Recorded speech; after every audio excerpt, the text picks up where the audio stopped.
body moving. Now what do we do? This is when you start dancing. I don't think my parents want me dancing in a cave. Yeah, what if someone finds out? Oh boy. Listen guys, dancing isn't something you think about. It's a form of self-expression that no one can ever take away from you.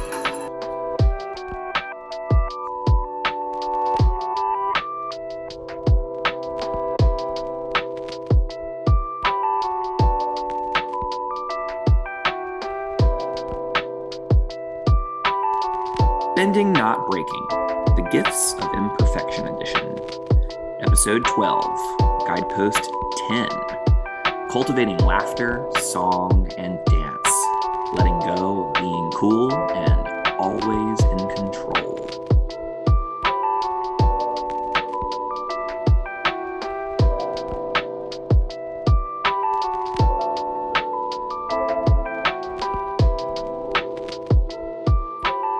Welcome back to Bending Not Breaking. This is Ben Pruitt, your host for this little mini-series, and this is Guidepost 10 of The Gifts of Imperfection. This is the last one. I'm so excited to have you all listening with your little listening ears in. I'm very excited about it. It's wonderful.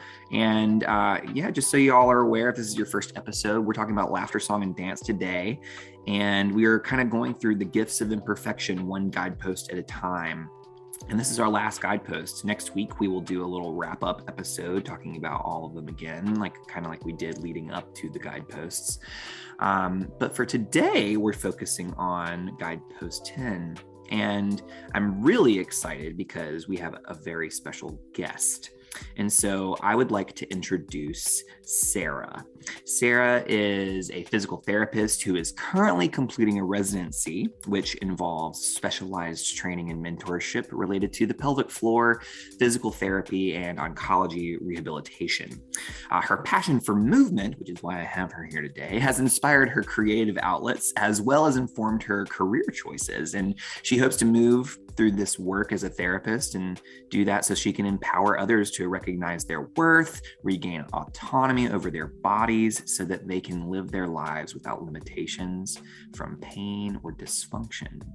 And that's really exciting because she's also a dancer, and that's one of the reasons she's here today. So everybody, let's just warmly welcome Sarah. Sarah, how are you doing today? I'm so good. I'm really excited to be here and to be talking about something that has been a part of my life for a long time. So thanks for having me. Yeah, of course. I really just pulled you in for the dance because you don't do any laughter, never, right? No, I never laugh or sing or listen to music. Yeah. Ever. Yeah. Dancing and music aren't compatible for sure. No, definitely not. So, okay. We know a little bit about you, but if we were to ask you, what makes you you? What makes you you? Just what for our listeners? What's something about you that makes you you? What makes me me? Wow. I think for me, kind of like I said in that intro, movement has been a big part of my life for a very long time since I was little.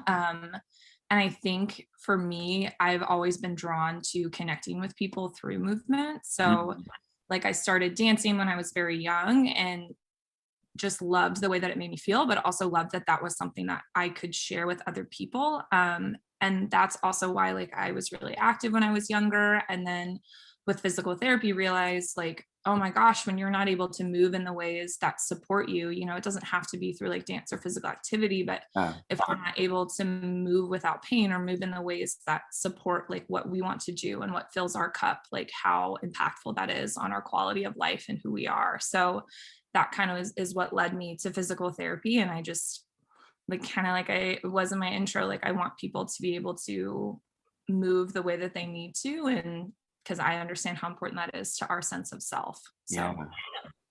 That's awesome. So you mentioned you've been dancing since you were really young, right? And so tell me, how has that been integral to your life from then to now?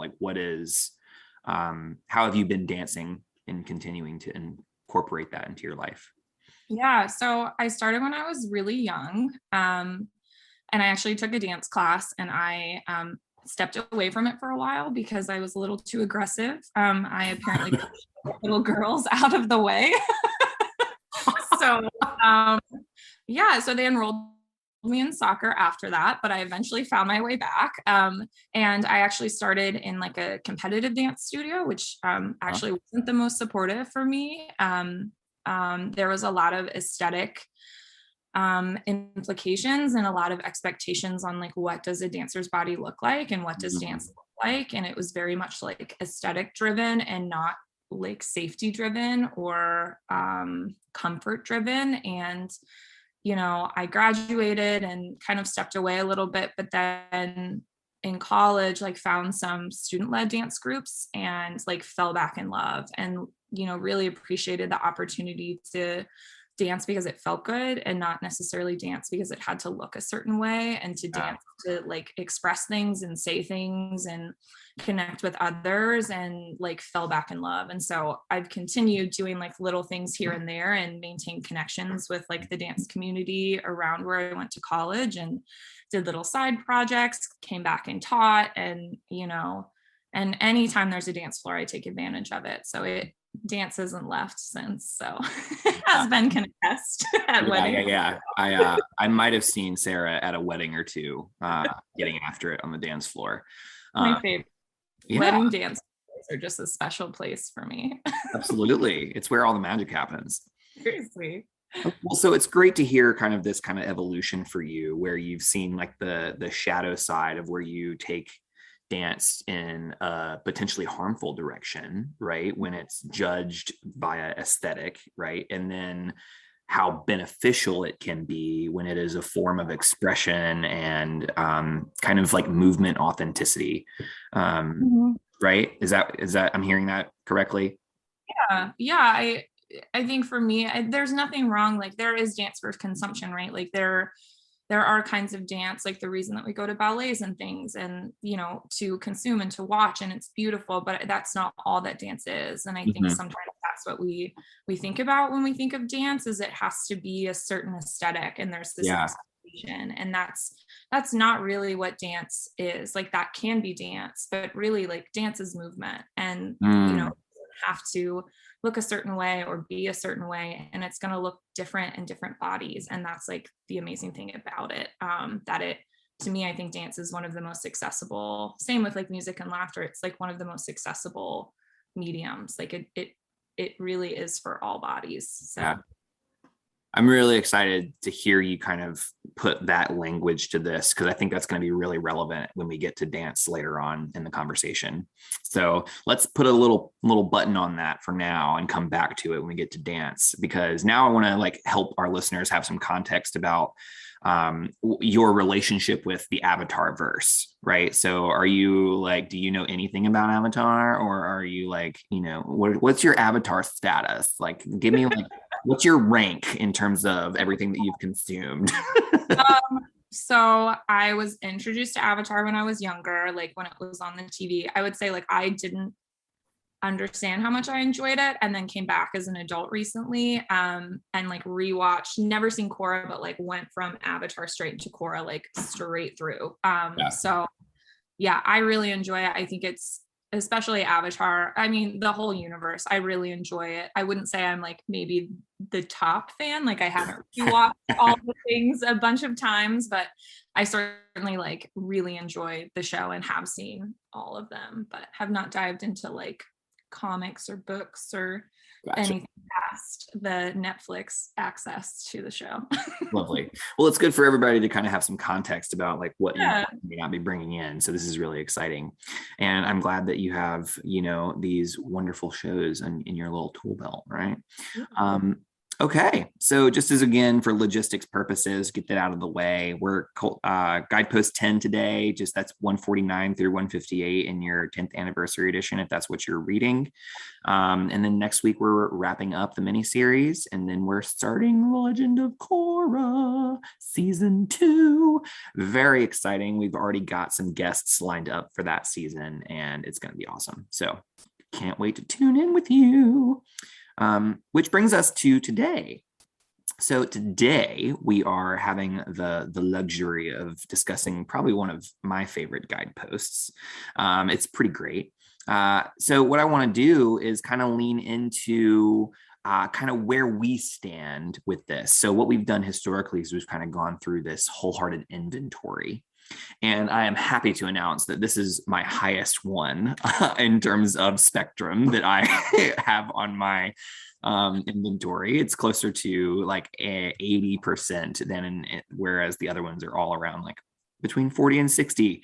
And so this one's like, finally, I have one that I'm good at, that I lean into. And so have you had a chance to take the inventory, Sarah?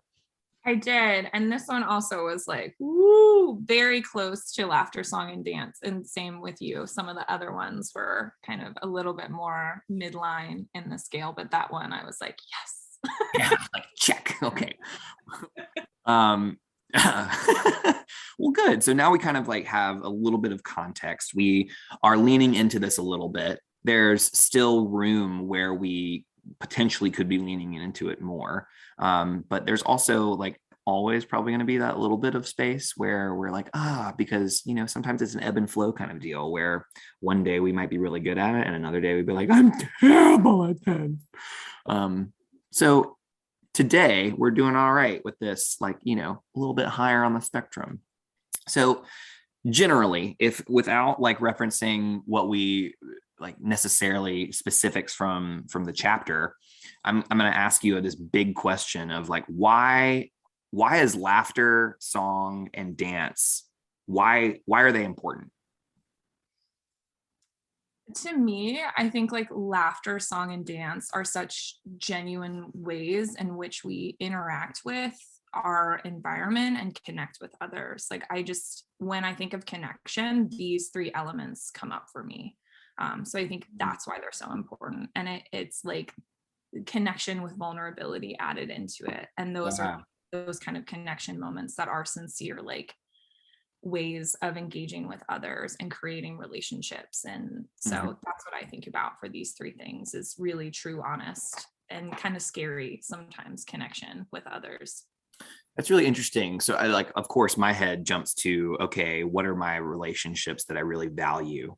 And then I try to think about when I'm laughing and singing and dancing in with or near them. And I try to imagine my closest relationships without laughter. And it's just like, that leaves out like half of our conversation. It's like, what just happened, right? And so like the way that you frame that is like, oh, that's an interesting way to think about that, right? It's you lose something when you lose these things as well in terms of connection. So I think that's a really, really neat. So Brene asks this question, like she came across the data as she was working with people. And what happened is she noticed that these three things were really integral. And she was like, well, what is it about these three things? What is the transformational element, if there is anything at all that they have in common? Because it's not just like, what did laughter, song, and dance have in common? Like, what are they doing for us as relationally, right? And what she connects to it and is that laughter, song, and dance, from them, there is a path to every human emotion. And for me, that was something that I was like, tell me more about that. And I'm curious, as you kind of hear that statement, a song, a dance, and a path to laughter for every human emotion. What does that mean for you? How does that resonate? Is that true? What are your thoughts?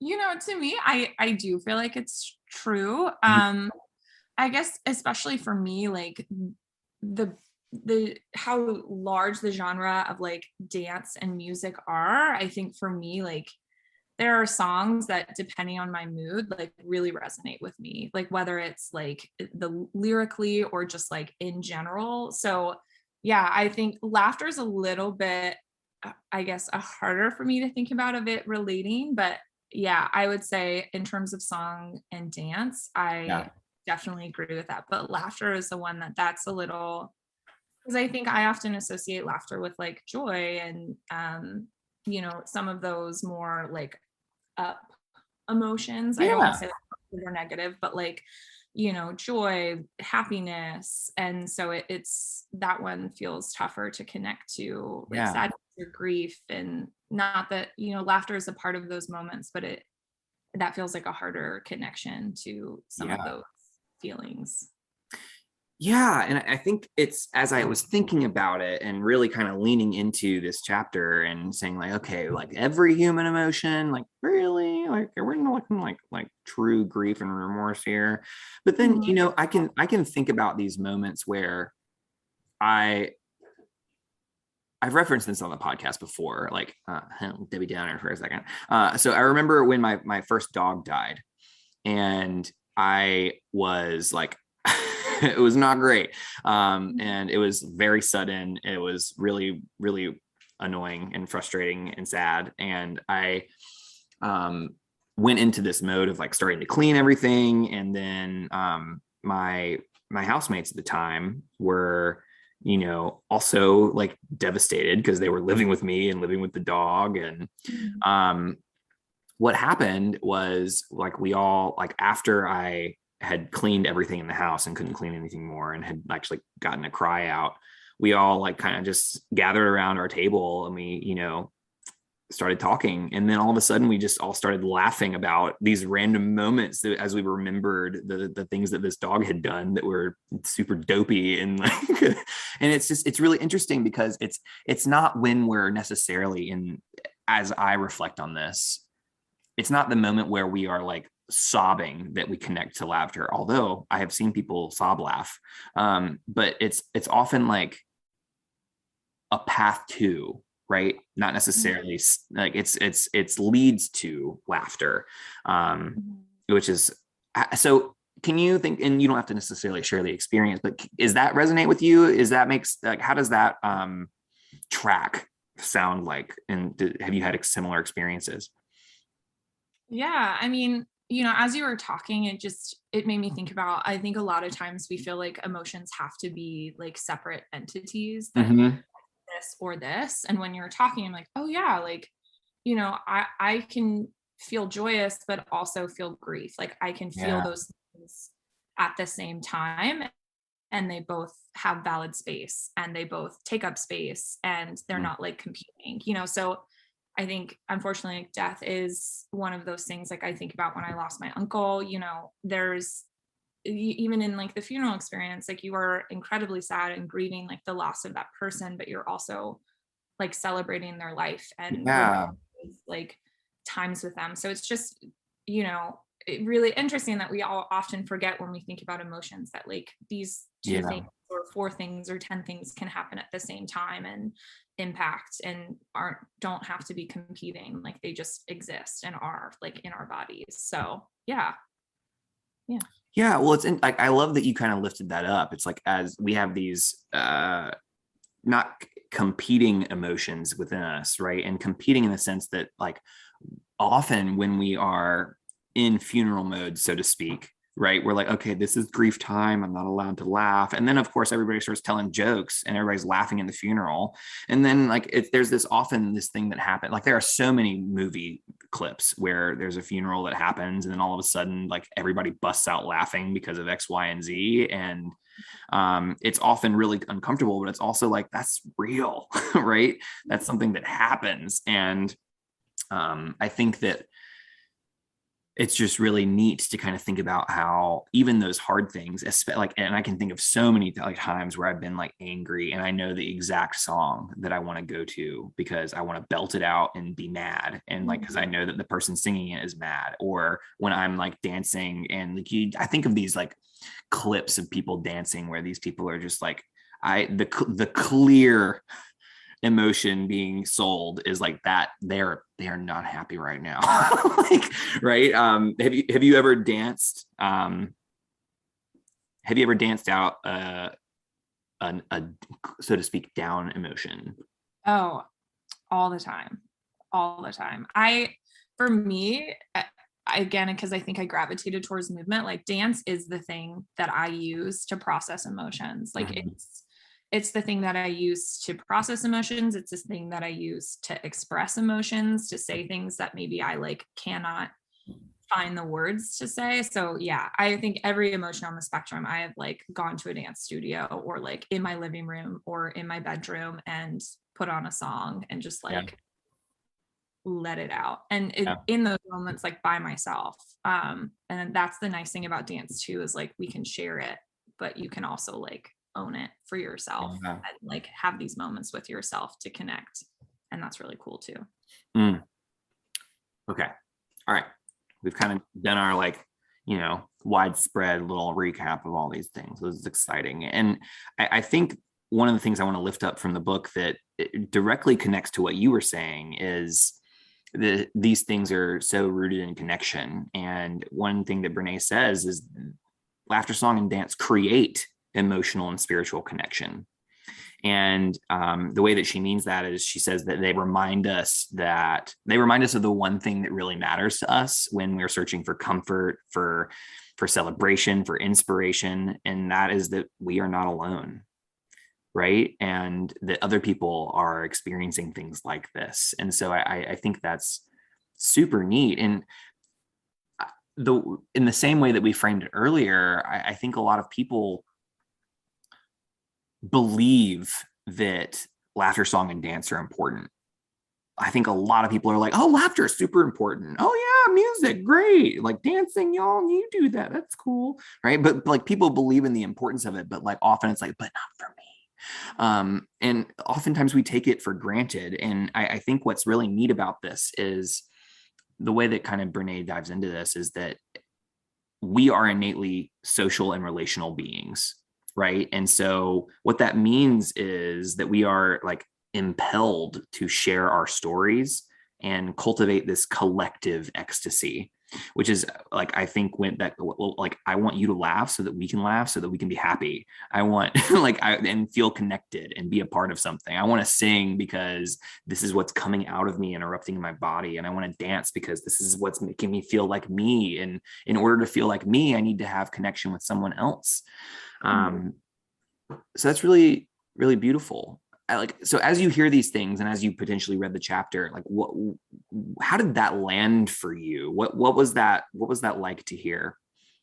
Yeah. I mean, I think for me, especially when it comes to like laughter, song, and dance, I unfortunately often hear people say, like, especially when it comes to a dance floor, you know, oh no, like I don't dance. And I'm like, what do you mean you don't dance? And you know, I just think of a recent example. Like I had a few friends over and like I just started like dancing in the living room, and then like one other person joined in, and then finally like the third person joined in, and a friend was like, it was so beautiful to see that moment where like finally that person that was so nervous just joined, and then realized like, oh, this isn't that big of a deal. And so it breaks my heart sometimes the fear that people have to like join in and dance, because I know that it's something that makes people feel good, and it's a way to connect, and that we have all of these guards up, especially like when other people are around, and the thought of like people are looking at me, people are watching me, and just these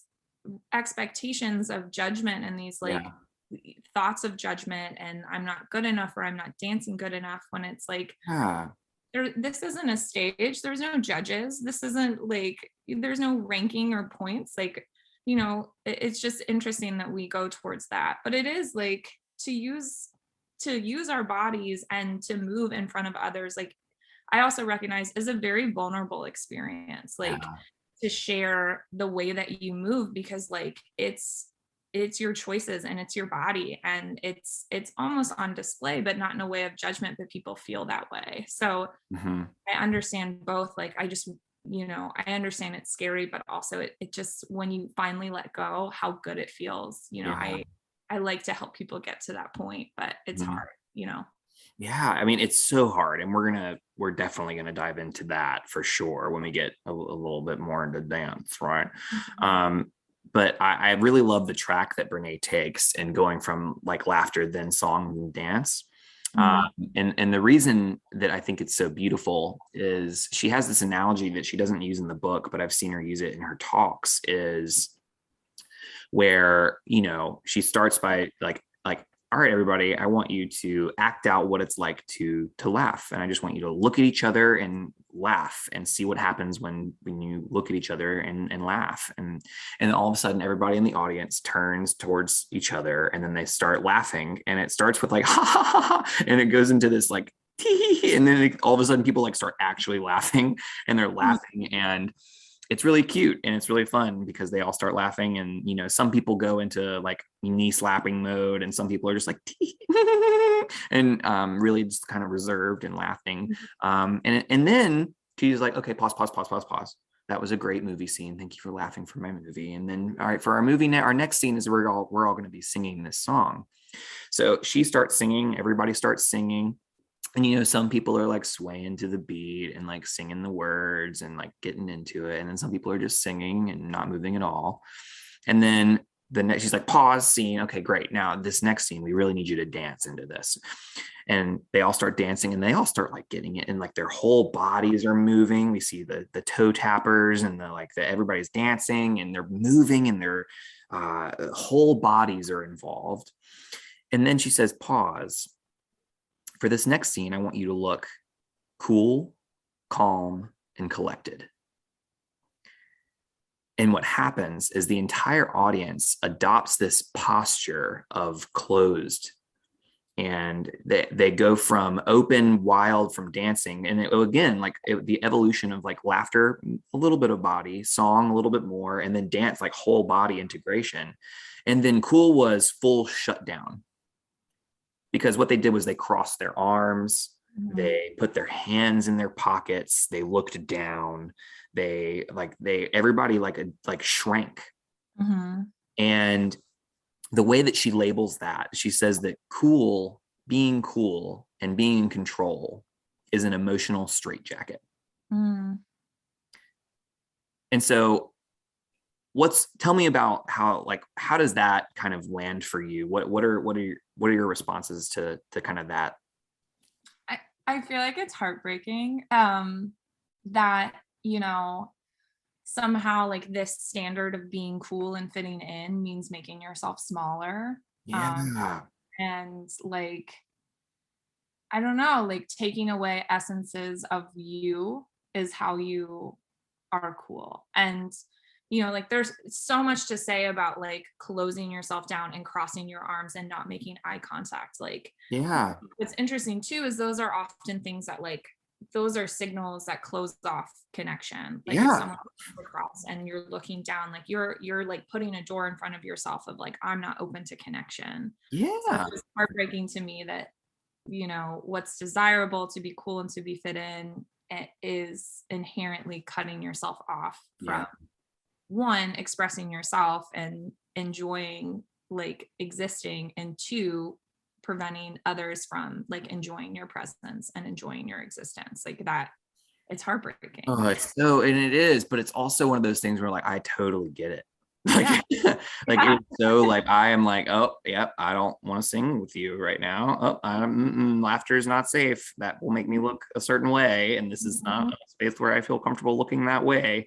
And it's it is tragic. It's hard, but that's the world we live in.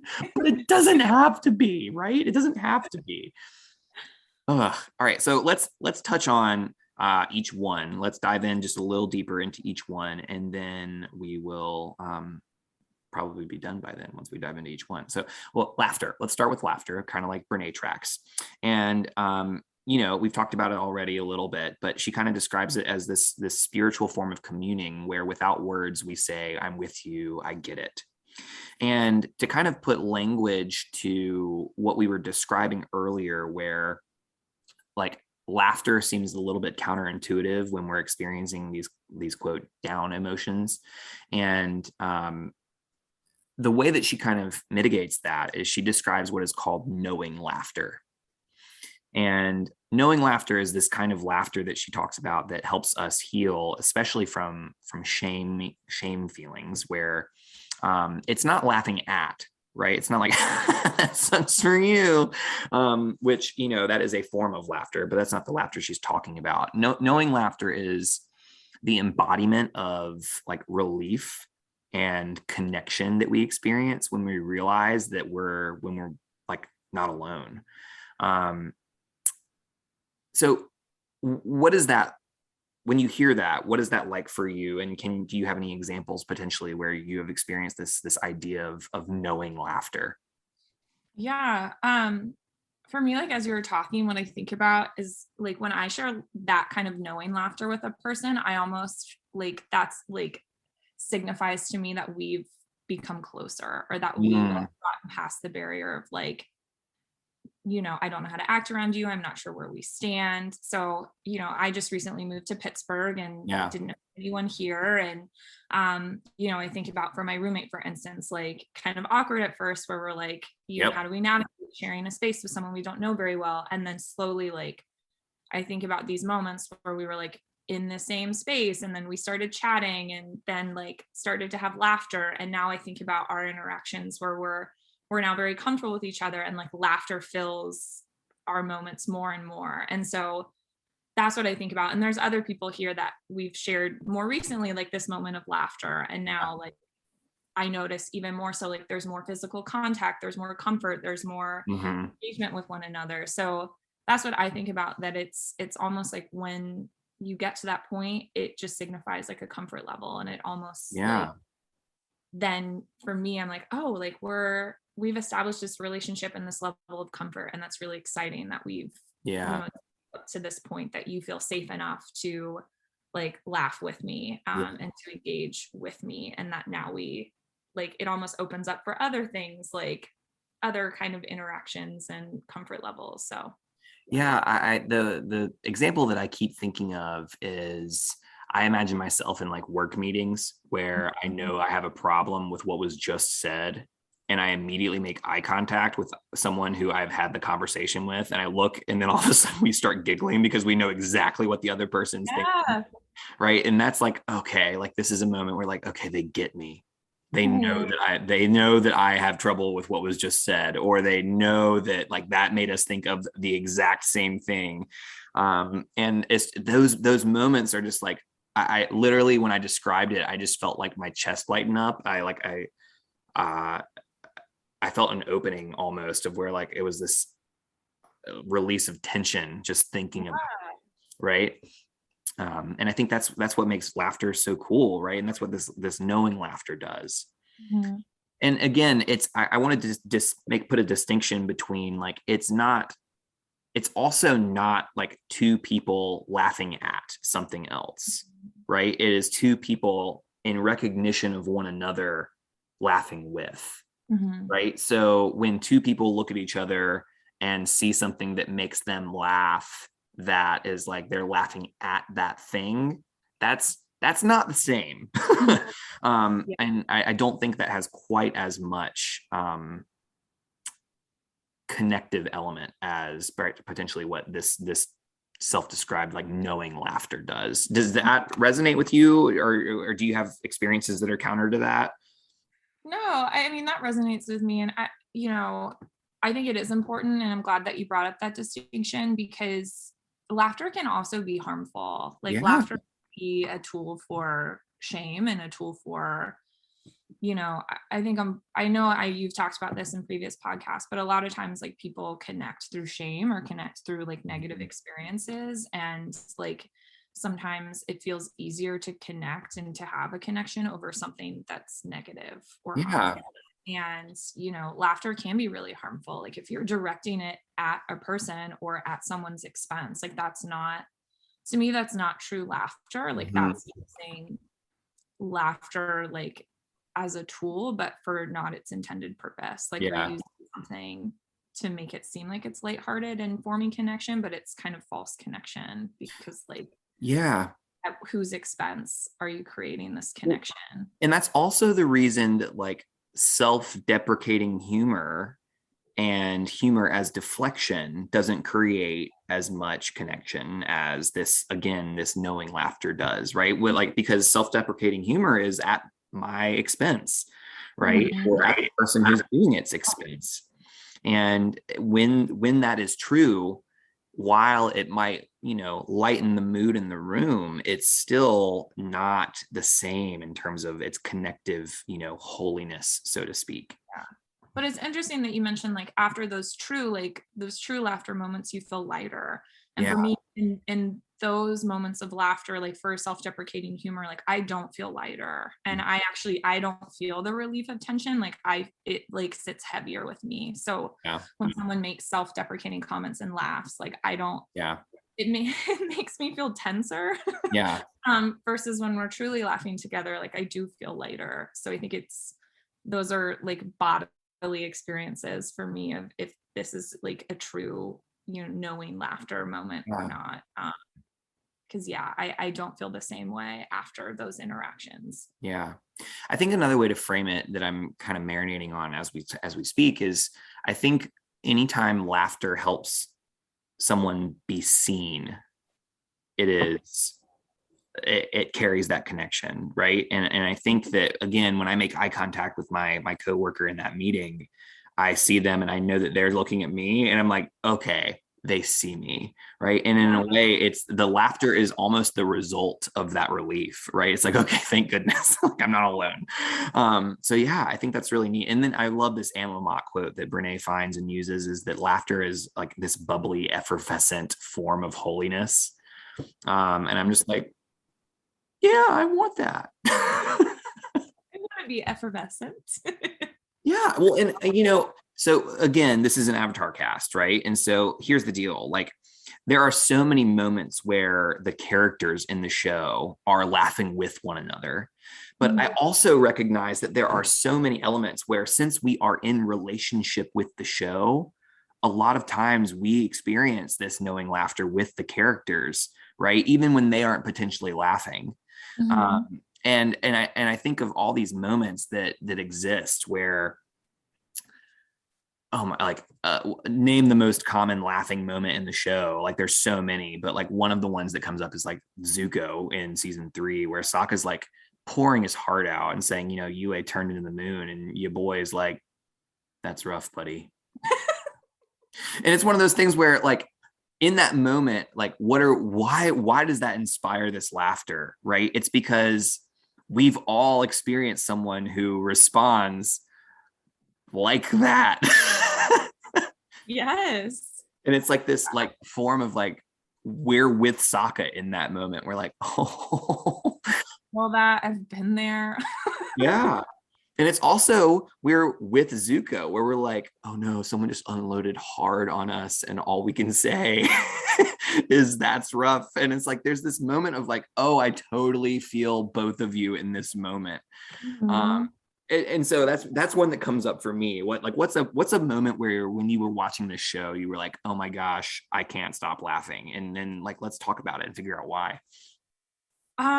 So a character, I guess, is more where I'll go to. There's 2 characters. The first one is King Boomy. Naturally. I just like all of his I just feel like he is having so much fun, and just like, putting them all through these challenges and things, all out of like reminiscent of like the times that they already experienced together. And just like his eccentricness, like it just was I loved watching his character, and just like, non-response, just like keeping to himself regardless of how they were responding, and then revealing at the end, and just like that moment that him and Aang could have, and like, oh my gosh, I know who you are, and like back to where they started. So King Boomy, like anytime he was like on the screen, I just enjoyed his presence. And I think it just was like similar, like that bubbliness, and like I wanted to laugh with him, and he just was a very enjoyable character. And then Milo,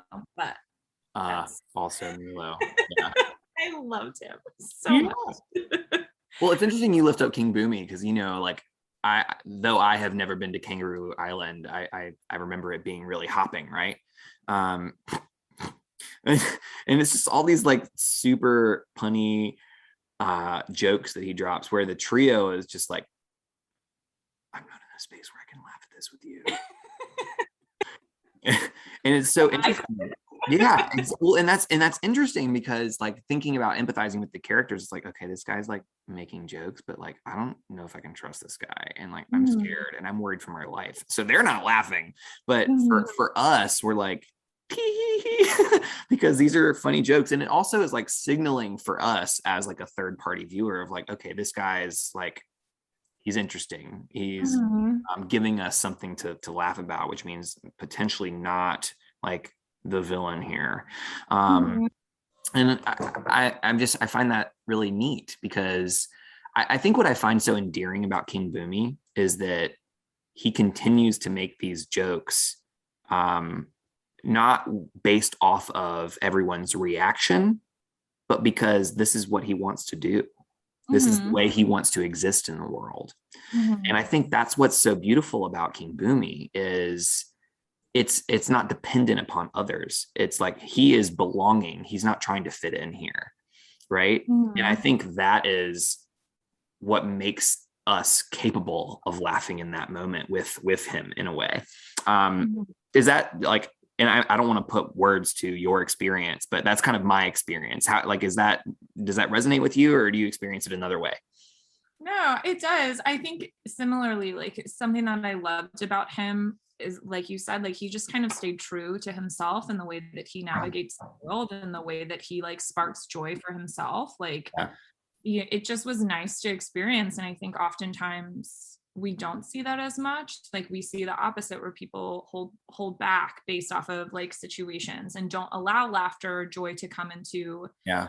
maybe those situations that feel heavier. And so it was just almost like a nice reminder as a character of like, what does, engaging with the world throughout that feels authentic to us Yeah. consistently look like. And it almost was inspiring. Like I want to be able to do that and to be able to, Yeah. lift lightness into situations, or like be goofy in situations where it may make other people slightly Yeah. uncomfortable, and not to like, impact the situation or to say that this situation isn't warranted of certain kind of emotions, but also to say like, hey, we can introduce these things and still like be in the same moment together, but like how do I engage in the situation that feels right for me? Yeah.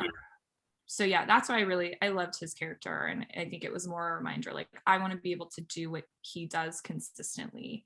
Yeah. um so yeah. You know what's really interesting that I find about the two characters that you lifted up is that they're on both, one could say, extremes of age. Mm-hmm. And so Boomy is, at least 112. Um, and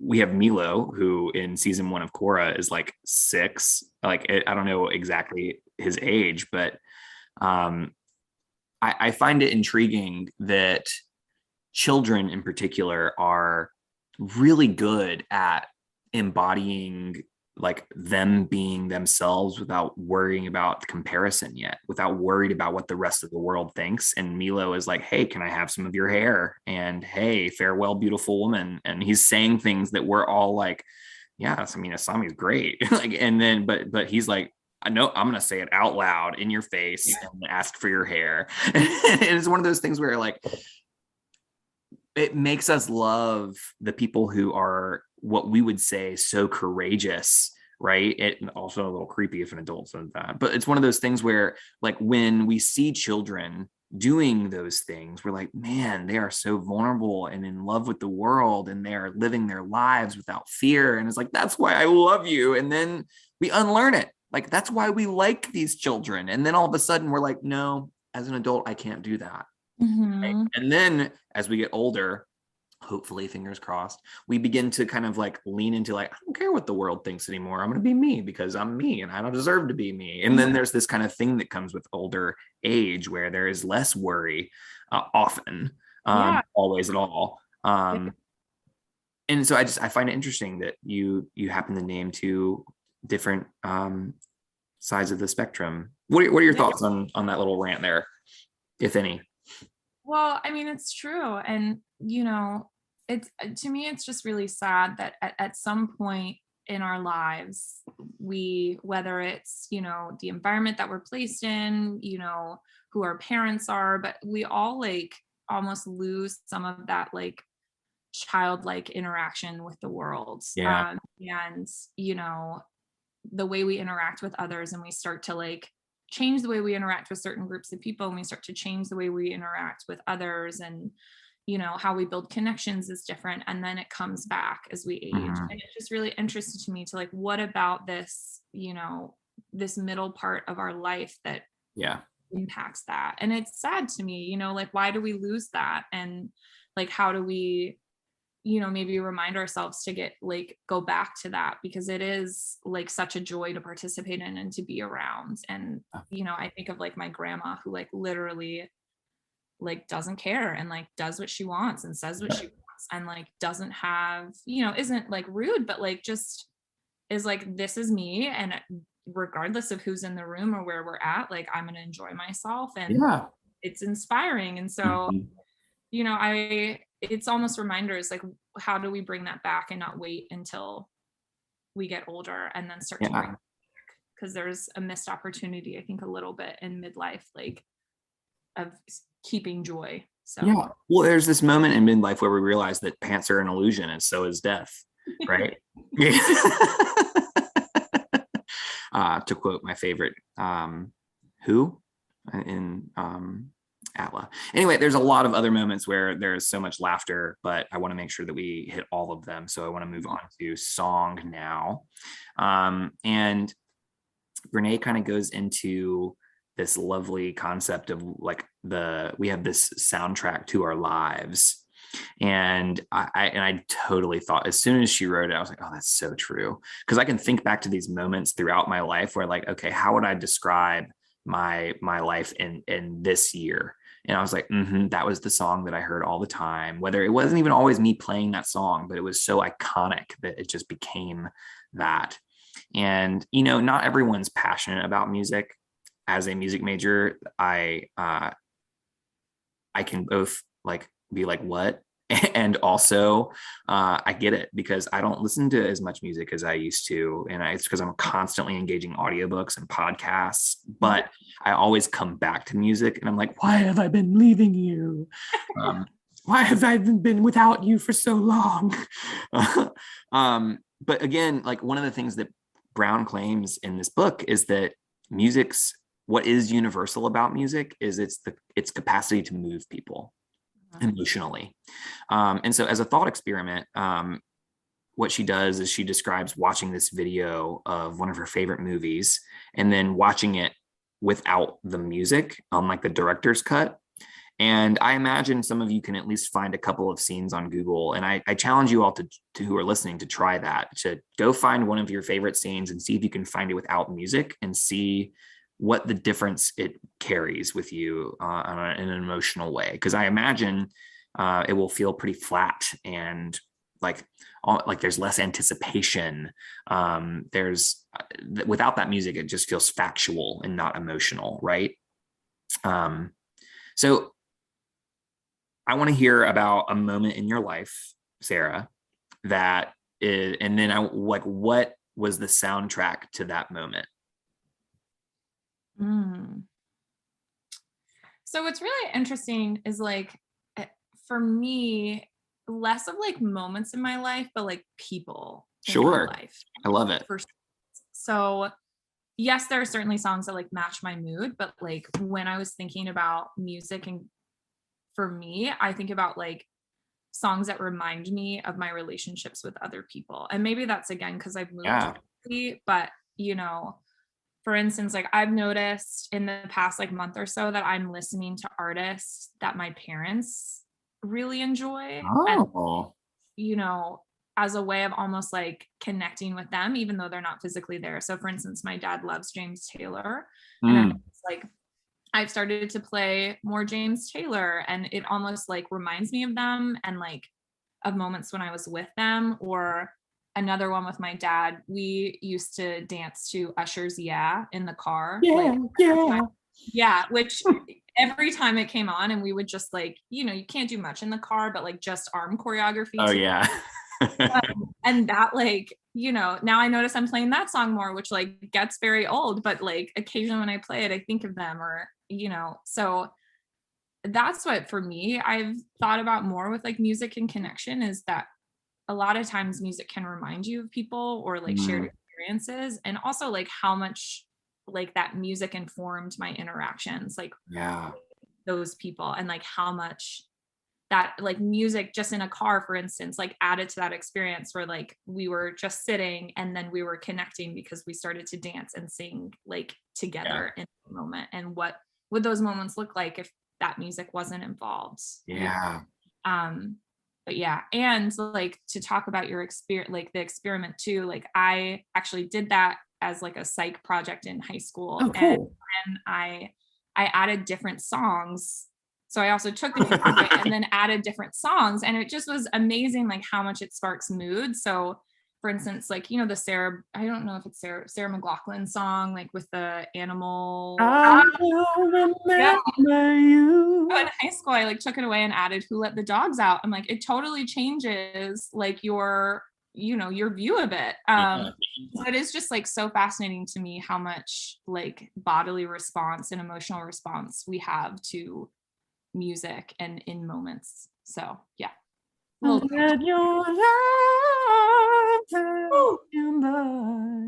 Yes. Oh man, love her. Oh yeah, that was great. You know, the moment that comes up for me is it's interesting that it's like in connection to people, because mine's like in connection to place. My so 100 Years by what is it, Five for Fighting. I get triggered every time that song starts, because what would happen is I worked at a summer camp where on Friday night, when we have closing campfire and everybody's about to say goodbye, the first song that plays every single time is 100 Years by Five for Fighting. And so I cried so many times to that song, because I had to say goodbye to my friends and my campers and all these things that in the store, if it comes on, I'm like, it's like this, what is this torture? Why are you bringing this on me? Trader Joe's, turn it off. Yeah, why? Yeah, it's just like this. Just like I feel my eyes like watering up just thinking about it, just because it's like such a visceral song for me, because how strong the connection is to what it brings me back to.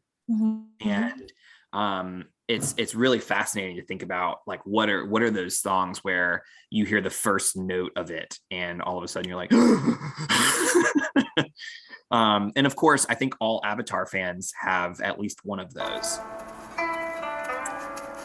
So when Leaves from the Vine plays, oh no, everyone is just like, oh no, like it's like prime waterworks, right?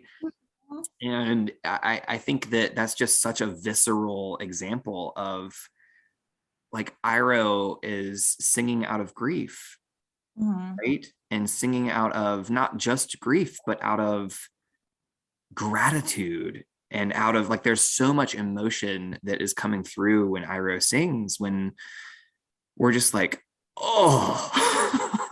And I think what is really tragic is Mako, who was the voice actor for Iroh, was battling with cancer when he sang this song, and this was the last thing that he recorded. And just like, oh, the things that go through your body and through your, like, I just got chills just thinking about it, and thinking about how much meaning that song carries for so many people, not only because of Mako, but because of Iroh and just what happens through that story. And I just like, I don't know that I can think of a better example than that. Right? Yeah, it's, I don't know, it's just like amazing to me, again, like how much emotion and experience can be like bottled up into a note, you know, and like regardless of time from that period, like it takes you immediately to that emotion. I think it's such a beautiful thing, like the memory and the experience and like this sensory experience that we can have just with like music. Yeah, it like almost like encapsulates these little moments in our lives, and that we get to, the cool thing about music is you get to go back to it, you know, and sometimes you forget, but then just whenever that song comes on, or if you intentionally put it on, like you always get to go back to it. And I think that's a cool thing, like that we get to re-experience that when, you know, whether we want to or not, but we get to continually re-experience those emotions and those moments. Yeah. Well, and to tie it into, to bring in a little bit more of a spiritual component, there's a reason there's music involved in liturgy for whether it be the church or whether it be ritual for various different religions. Like music is integral to many forms of worship. And I think that it's because it, again, establishes a form of spiritual connection between two people. Mm-hmm.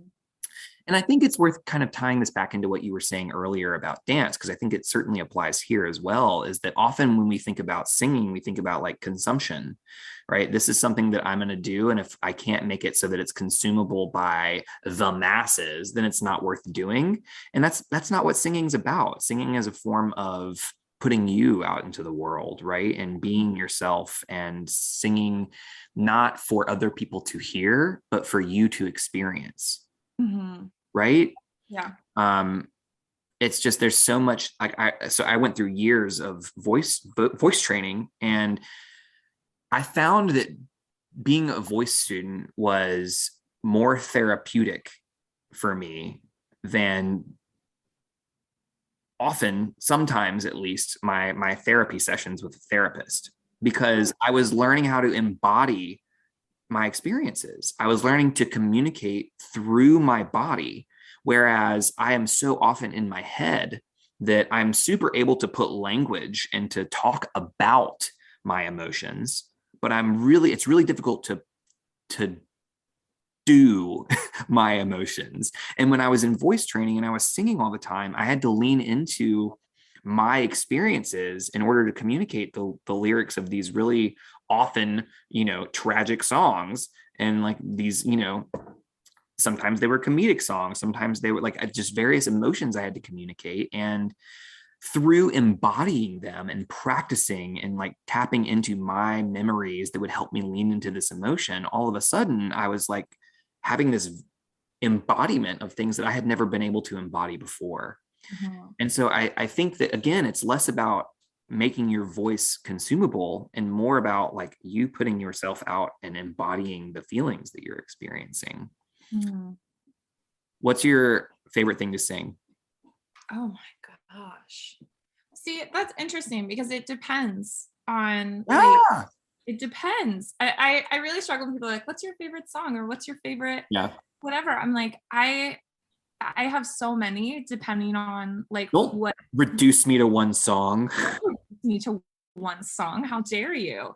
I don't know. I would say like Adele is one. Like she has very very visceral songs. And there are those kinds of songs that like you just want to belt out. Like, and my background is not in singing, and I know how I sound, but like when I sing her, like those songs, I feel amazing. I just feel like I'm on stage singing to the world. Just wishing nothing but the best for you.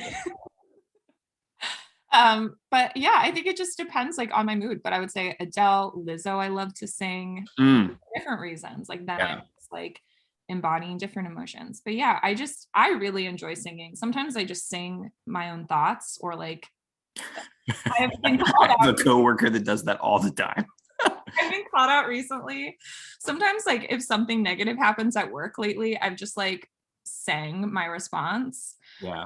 Like they'll be like, oh, a patient canceled. I'll be like, oh no. And then and I just stop. And then people are like, I'm sorry, what? And so yeah, I use singing to like respond to negative news. I love it. Well, I feel like we have to talk about two things. One, like we have to remember that Iro is very proud of the Rough Rhinos because they were a very capable singing group, right?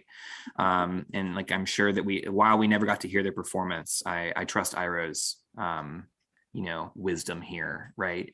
And then of course I was on Twitter talking about this, and like the several responses were like, you can't talk about that without talking about Chong and Secret Tunnel. I love that song. See, tunnel. So Well, good. and I think that what you were just describing of like just singing your response to people, Yeah. that is what they were doing the whole episode. And I Right? They love were just like singing their thoughts. Like, they were just going through the world singing their thoughts. And then it turns into this iconic thing. And so don't ever discredit your singing responses, because you might come out with something like Secret Tunnel, right? oh my gosh. The world isn't ready. Yeah. Or is it? Okay. So we talked about laughter, we talked about song. Let's dive into dance. So one of the, like, again, kind of talking from Brene's perspective here, one of the ways that she measures the spiritual health of her household is by measuring how often her family is dancing in the kitchen.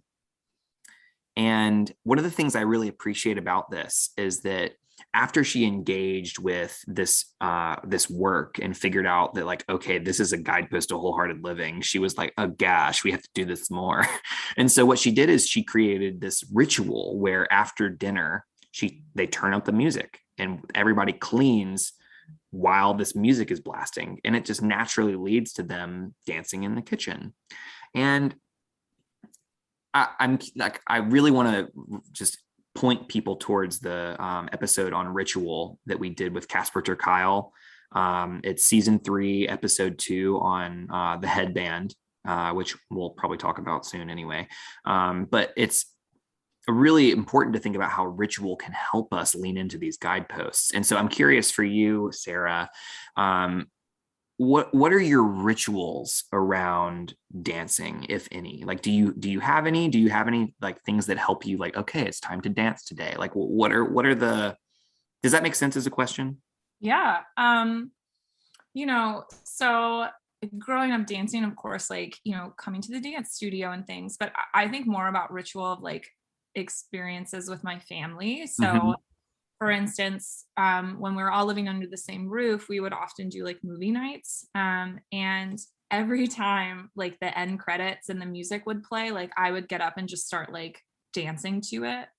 And then my brother would join in, and then my other brother would join in. And it just became this thing that like we waited for the end of the movie, and whatever like song was playing, or whether it was really sad or really upbeat, like we would just dance for the entire end credits, like, and do like a little show in front of my parents. Beautiful. So now it's just something that like we still do. I mean, we don't live in the same place anymore, so it's rare if we're like all in the one place in the movie, but that's what I think about. It's like these little moments where like, we didn't know the song that would play. We'd never seen the movies before. And just like the sporadic like movements and like going in and out of the space. And, we would always have very different movement choices, but like it was such a fun like thing that I looked forward to with movie nights. Yeah, that's such a good example. I love that. That's so cool. I'm jealous. Now I want to, like, how do I do that in my life? That's so great. Oh, that's so beautiful. And again, I think what's so cool about that is it's full body vulnerability, right? That's what dancing is. It is just full body vulnerability. And like, again, we talked about vulnerability all the time on this podcast, and how like, yes, it is so difficult. Like it is so hard because it is a form of like trust that we're leaning into, hoping that people aren't going to take advantage of our full body vulnerability, right?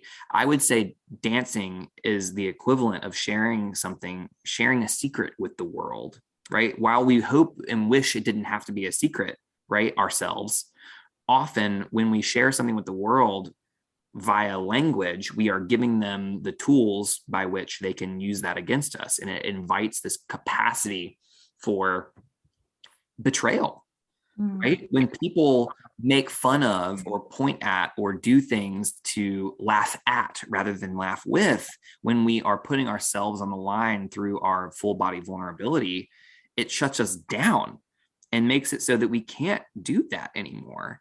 And again, just as a reminder, vulnerability is the birthplace of everything that we hope and want in our lives, like love, joy, like all the good things theoretically. And then it's also the birthplace of all the things that are like these down emotions, right? Shame, fear, blame. And we have to dance if we want to have access to the joy, Mm-hmm. It's like, oh, we got to dance. Oh, Oh.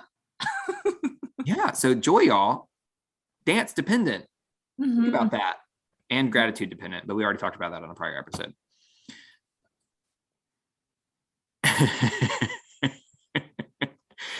So, Sarah, Mm-hmm. we have kind of talked about like these things that Brene has lifted up. We've talked about dance, and we've talked about your experience with dancing and how, you know, it's not about dancing with the stars dancing, but utilizing our bodies to move expressively. Mm-hmm. When you think about what dance, let me rephrase. When you think about the people who are struggling with this, who really are struggling to kind of embody and feel safe embodying this vulnerability in like their full dance selves, what's the first step? What's something that you would hope that what do they need to lean into in order to get to the point where dancing is something that they can begin to experience? You know, again, I think I'm going to go back to like the idea that it doesn't have to be aesthetically pleasing. Mm-hmm. And I think for me, what's helpful is leaning into the fact that like it doesn't have to look good. And like, what does looking good even look like? You know, for me, I think dance has so much more value than just like looking good. Like it's a way to connect with people. It's a way to process your emotions. And for me, I think a way to think about leaning into it is that like, hey, this is an opportunity to like connect with the people that you're around. And, you know, leaning into the fact that again, it doesn't have to look good. And there's no wrong way to have a body. There's no wrong way to dance. And like, yes, there are like dance crazes and things, but like dance doesn't even have to be like coordinated.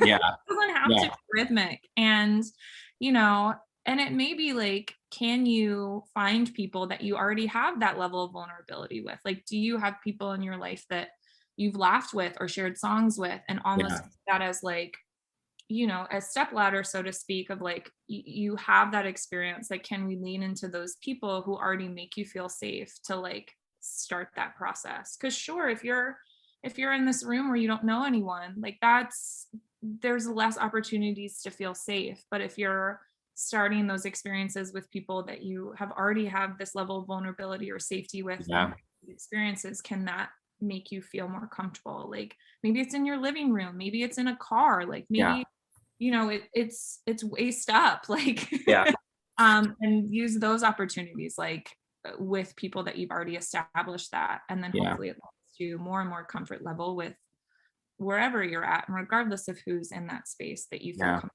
sharing.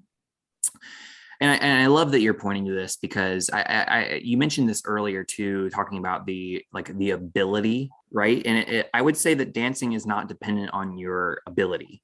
Mm-hmm. And there are several dancers that I can point to that I really love that are like differently abled. And their last name of Soleil, Soleil, and cannot move their legs. Mm-hmm. And they are actively dancing on stage and performing and doing really beautiful things. And he is an advocate for saying that it has nothing to do with what somebody else can do. It's everything leaning into what I can do with my body. Mm-hmm. And I just like, there's this like, he has a little video clip. I highly recommend searching and Googling it, because it's again, it's not about like comparing ourselves to others, right? It's about embodying what is within us. Mm-hmm. So I love that you kind of pointed us there. And you know what it really makes me think of is Aang. And I think being able to dance in public in front of people is a form of privilege. Mm-hmm. In the sense that when I am like feeling like, oh, this is a less vulnerable experience for me than it is for you, that's a form of privilege, right? And I think that Aang, we know, has a lot of privilege just as the avatar and being able to bend all the elements, and he can defend himself and all of these forms of privilege. But it makes me think of the headband, where season 3, or book 3, episode 2, where he's in the Fire Nation and he's in this music class, and they're all playing their different instruments, and he starts playing and like dancing while he's playing, and he's like all about it. And then the teacher's like, "Excuse me, what are you doing?" And like called and says, you can't play that way. And this is how we play. And it turns into this idea of, it's like being clinical over being expressive. So valuing the aesthetic over valuing the expression. Mm-hmm. And I think that's what often turns people off of music and dance classes, just like it did for you, Mm-hmm. right? How does that sound for you? Is that real? Is that just me? No. I mean, I really struggled with competitive dance because the conversations in the studio were about, what are our costumes going to look like, and how many rhinestones do we need to have? And, just like focusing on these things. I'm like, that feels irrelevant to me. Yeah. Like, that shouldn't even be in the conversation. Or, basically asking people to do these leaps and turns that just like are inherently a little unsafe. And it's like, what is I always felt like, what is the point? Like, I always think about when I choreograph or when I dance, more like for creating purposes, not just like moving, but like, what am I trying to say? And like, how am I trying to say it? And I think when you're creating dance, like there's a lot of intentionality. Like, it's important to know like, who are your dancers and what are their bodies, because they carry inherent meaning, just like being a certain kind of body on a stage. And so I really, really struggle with it. And I just feel like dance like doesn't have to be pretty. And, I think we should strive for like safety and expression, and like, what are we trying to say and why are we trying to say it, and like, who are we saying it for? So that's why like I gravitated more towards like this like modern dance company, because it was like, we can just like move, and like that's the purpose. Like, there was nothing more than on certain Sundays we'd have dance practice, and then it would just be like, we're just going to move to this music with no outcome or no intention behind, like no product that we're creating, and just like improv and just move. And I loved those moments, because it was like, I can just say what I need to say or process what I need to without an expectation of like this being viewed or this being consumed, or what does it look like for other people.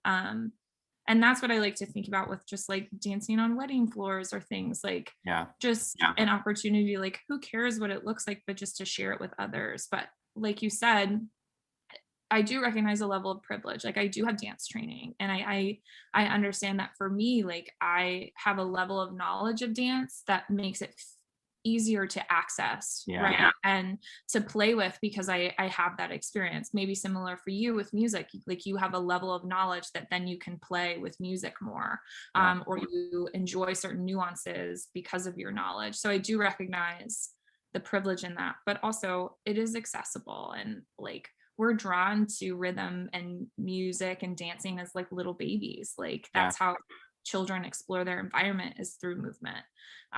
So yeah, that was a long tangent, but no, I think it's really helpful just to name that,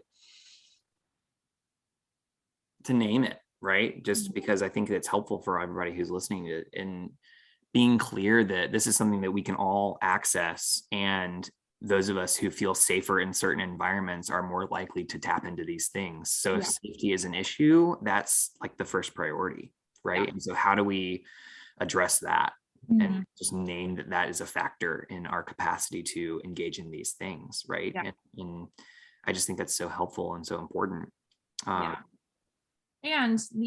as someone who does have privilege coming to a dance floor, like I've noticed I try to make others feel safe in that, like, if I see someone moving, like I, not mockingly, but I intentionally like acknowledge their movement, like, and hype them up. And that's maybe like where I came from in dance. Like, if someone was putting it their all, like we would snap and we would cheer. And it wasn't because we were saying you look good or, oh, that's so attractive. It was just more like, I'm acknowledging that you're like providing movement to the space, and that you're enjoying your movement in the space. And that's like what I've noticed, I try to just hype people up because I acknowledge like it is scary and I want you to know that I see you and like I acknowledge you and I am so glad that you're choosing to like share that in this space. So yeah. Well, and it just reminds me of this phrase from the Hopi Indians, which is to watch us dance is to hear our hearts speak. And I'm just like, yeah, that's true. I agree. So yeah, I'm grateful for your time and for this conversation. It has been so fruitful. I want to just recognize that we have other things that we need to address in our lives. And can we move on to our next segment, and then we'll get through it, and then we'll be all done and ready for you to head to your next section. Yes. All right. Here's the music for your tickling of the ears while we come on right back.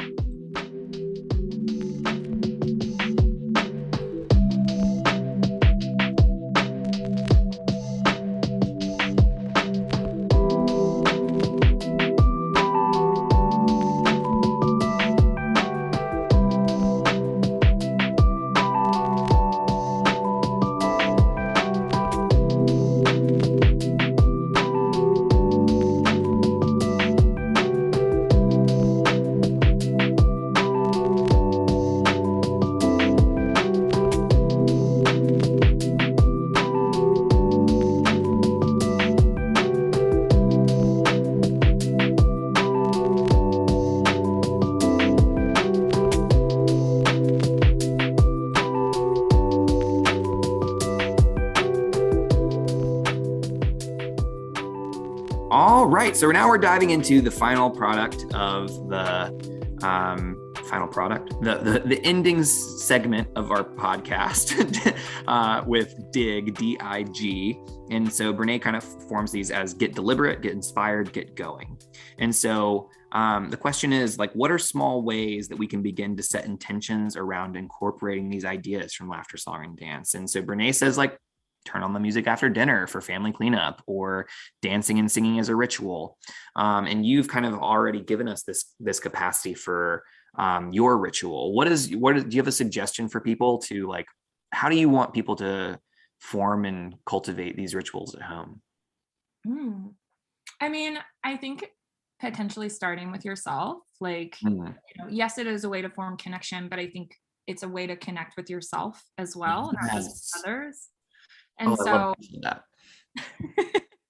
I think starting like with yourself, like starting in your bedroom with a song that you really enjoy and like with no eyes on you and, just seeing what happens. Like, do you feel inspired to sing? Do you feel inspired to dance? And not putting expectations on yourself, but can you, each day have this moment either when you wake up or before you go to bed where you find a song that you love and just see what happens. Or and I will always love you, and I yes. Or like other opportunities, like, and then like when you get to work or the first thing you get into your car, a lot of times we turn on music. Like, can you just turn on one song before you go into work that like makes you happy and just sit in your car for 3 extra minutes and then go into your work and see like how just engaging with music or dance changes the rest of your day or ends your day. Like if you've had a tough day, can you get in your car before you drive home and just play a song that lets it out? So this reminds me of Grey's Anatomy, where the main character Meredith Grey is all about dancing it out, so to speak. Every time something's going down, she's like, all right, it's time to dance it out. And so I'm just channeling Meredith Grey here and really leaning into that. We should do Grey's Anatomy on Bending Not Bending, or Bending Not Breaking. That would be a long. That would take forever. It's like 19 seasons. Still ongoing. Yeah. Still ongoing. Yeah, never mind. I retract that statement. All right, we're gonna get inspired now. Brene gets inspired with these ideas. Like she crafts these themed playlists, right? And has songs for specific moods. And it's like finding song. This is my dance playlist. This is my authenticity playlist. This is my blah blah blah playlist. And so, what inspires you to think about these things and start doing these things? What like ultimately is like a push for you to do this? A push to do this. I think like just adding in songs to like mundane tasks Mm, can be a nice way to like elevate that experience or be more yeah. engaged in that experience. So like, can you play some music in the background when you're cooking, or have like music in your ears when you're cleaning? Like that's a way, Yep. I think, to like elevate the mundane, but just to like Yeah. also be inspired. Like I know when I listen to music, sometimes when I vacuum, like it ends up being a duo between the vacuum and I, and it's a Yeah. or when I'm cooking, like I notice I'm like gliding in the kitchen a little bit more as I'm like prepping or adding things. Like it just starts to, I don't know, like elevate those activities to feel a Yeah. little more special than just like cleaning or Mhm. cooking or those kind of, even walking. Like, can you add a little soundtrack in your head, and just Yeah. inspire a catwalk or whatever? I love it. Okay. And then finally, G, get going. How can we set goals right now that will get us to laugh, song, and dance today? Like, is it like, is what makes you laugh TikTok videos? Because let's go watch some. Is it dancing in the kitchen? Because that's going to be fun. Is it going to be singing in your car? Like, what is an actionable way that you're going to do these 3 things today? And I'm curious, like, what's one way you're going to incorporate one of these things in your day today, Sarah? I do have to be in the car today, so I think I'm going to put on a concert for all the other cars in the parking lot. Mm, mm, Um, yeah, and just put on a show before I leave. I think the cool thing about this is like there's so many opportunities to do this, yeah. right? That don't have to necessarily add time to your day, but I think it's more about intentionality. Like, can you, again, not carve out more additional time, but can we add these into things that are already Yeah. existing in your day? And I think it makes it feel easier to incorporate. Like, I don't have to take 3 minutes out. I already have 3 minutes of something. Like, I'm just Yeah. adding to it, whether you're in the car or, whatever other activity. So This integration. yeah, I'm going to do a car performance for Hmm. myself and the other cars in the parking lot. Lovely. I love seeing that in other people. And I just think it's really beautiful when we see that in cars that we're driving by, where people are just like living their lives. And it's just, Spotlight performances, yeah. they're the best. Yeah. Awesome. Well, Sarah, thank you so much for your time today. This has been a really lovely conversation, and I feel like we have leaned into this laughter, song, and dance. Yes. Thank you for having me. I've loved it. Awesome. Well, thanks again. And for everybody else, remember, this is a super cool opportunity for you to just like go turn on some music and dance and have some fun. But it's also a pretty great opportunity to follow us on all the social medias, because that's cool. Maybe even like if you're feeling called, you can be like, oh wow, Patreon, that's a great thing. BNB_pod. I love supporting them financially. That's so cool. That makes me giddy inside and makes me want to dance a little bit. Yeah, so I just wanted to invite you all to those loving opportunities. Good segue. Yeah, no pressure either way. But remember, you can also send us a voicemail about your experience with these things at thearkofe@gmail.com. All right, this has been Bending Not Breaking, and we have been graced with Sarah today as our guest. And until next time, be well and do good.